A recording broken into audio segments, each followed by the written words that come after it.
Last but not least is Gerry Connolly. Gerry, come on up. Let me introduce Gerry Connolly, who is the incumbent Democrat in the 11th District. Congressman Gerry Connolly is a Democrat who currently represents the 11th, as I mentioned. Gerry received a BA in Literature from Maryland College in Glen Ellen, Illinois, and a master's in Public Administration from Harvard University in 1979. After graduating, he began a 10-year career as a staff member with the U.S. Senate Foreign Relations Committee. Prior to his election to Congress in 2008, Gerry spent 20 years working in the private sector as the Vice President for Washington Operations of SRI International and as Vice President for Community Relations for SAIC. Gerry's career as a public official began in 1995 when he was elected Providence District Supervisor on the Fairfax County Board of Supervisors. In 2003, he was elected Chairman of the Board of Supervisors and was re-elected in 2007. In addition to his role on the Board of Supervisors and before his election to Congress, he also held a variety of local and regional leadership positions, including serving as the Chairman of the Fairfax County Legislative Committee, the Board of Northern Virginia Transportation Commission, the Northern Virginia Regional Commission, and the Board of Metropolitan Washington Council of Governments. While serving on the Board of Supervisors, Gerry received many awards and recognitions from organizations including the Metropolitan Washington Council of Governments, the Hunter Mill Defense League, the Fairfax Federation of Citizens Associations, and the Fairfax Firefighters.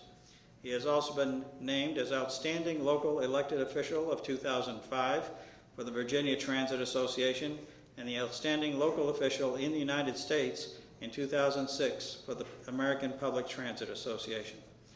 In Congress, Gerry serves on the House Oversight and Government Reform Committee and the House Committee on Foreign Affairs. While in Congress, Gerry has been particularly active on issues involving federal employees as well as transportation. Thus, he has successfully steered funding to Northern Virginia for such transportation projects such as the completion of Fairfax County Parkway, accelerating work on rail to Dulles, purchasing equipment to add capacity on VRE, and funding Metro. He also has received numerous awards, particularly with respect to his efforts concerning veterans and the children of active military families, smart growth initiatives, protection of parklands and fragile natural areas, and increased research and treatment for breast cancer. Gerry Connolly and his wife Kathy live in Montua and have been residents of Fairfax County since 1979. So with that, welcome, Gerry Connolly.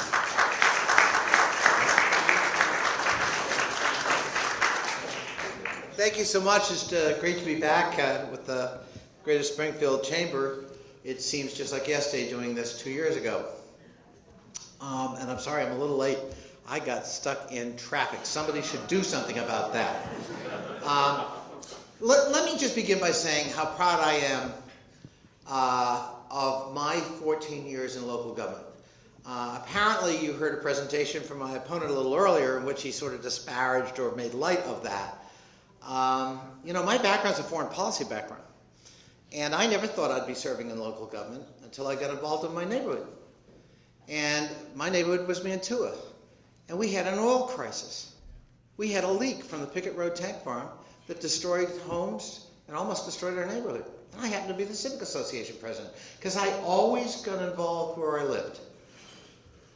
And I find it troubling that my public service in 14 years in making this a better community, where we won national awards for the environmental plan I put together, national awards for the transit plan I put together, national awards for the affordable housing program I put together. Fairfax County won those awards. And the path to Congress for Northern Virginia more often than not is through local government. Jim Moran did it. He was the mayor of Alexandria and served in the city council before that. My predecessor, Tom Davis, a Republican, had the same number of years in the Board of Supervisors I had, 14. He also was chairman of the board of one of the largest counties in the United States, dealing with every complex issue you can imagine. It is excellent preparation for national issues because it makes you a pragmatist. It makes you ask not the ideological question, but the pragmatic question. How will this work? What will it cost? Who will do it? How will it get done? Is it an unfunded mandate, or are we going to provide the resources? And I can tell you, I hit the ground running as a result of that training and that experience. On Real to Dulles, Jim and I and Frank Wolf working together in a bipartisan team, we're on the verge of getting a huge new breakthrough for the funding of Rail to Dulles Phase 2, working with the Secretary of Transportation, Ray LaHood, a Republican, I might add. Whether it's getting additional capacity on VRE. We completed the Fairfax County Parkway, $65 million, because of the stimulus bill we passed a few years ago. Unfortunately, on a party line vote, but it was my local government training that had me understand what was at stake. It took 30 years to get that done. We got it done. So I guess it's easy if you've had no local involvement to dismiss it. But I spent the last part of my 30 years proudly involved in this community, and I have things I can show for it. From Rail to Dulles, to the Cross County Parkway, to even starting dog parks in Fairfax County.